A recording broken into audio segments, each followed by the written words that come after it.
સાબરકાંઠા બેઠકને લઈને ભાજપમાં હજુ પણ બબાલ યથાવત છે। ભીખાજી ઠાકોરે એક તરફ ઉમેદવારી પરત ખેંચી લીધી છે, પરંતુ મેઘરજમાં મોટી સંખ્યામાં કાર્યકરો એકઠા થયા છે અને તેઓ હવે ભીખાજી ઠાકોરના સમર્થનમાં જોવા મળી રહ્યા છે। કહી રહ્યા છે કે જો અહીંથી ભીખાજી ઠાકોર નહીં તો ભારતીય જનતા પાર્ટી પણ નહીં, તેવા સૂત્રોચ્ચાર તેઓ કરી રહ્યા છે।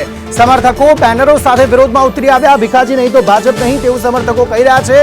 ભીખાજીને ટિકિટ નહીં તો ચૂંટણી બહિષ્કારની વાત પર તેમણે કરી છે। આ ઉપરાંત મંગળવારે મેઘરજ બંધનું એલાન પણ કરવામાં આવ્યું છે।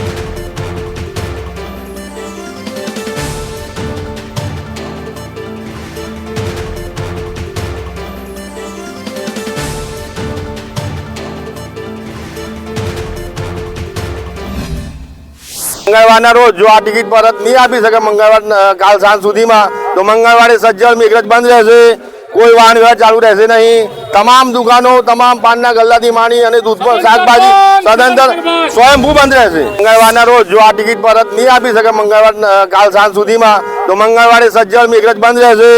કોઈ વાહન વ્યવહાર ચાલુ રહેશે નહીં। તમામ દુકાનો, તમામ પાનના ગલ્લાથી માંડી અને દૂધ પર શાકભાજી સદંતર સ્વયંભૂ બંધ રહેશે।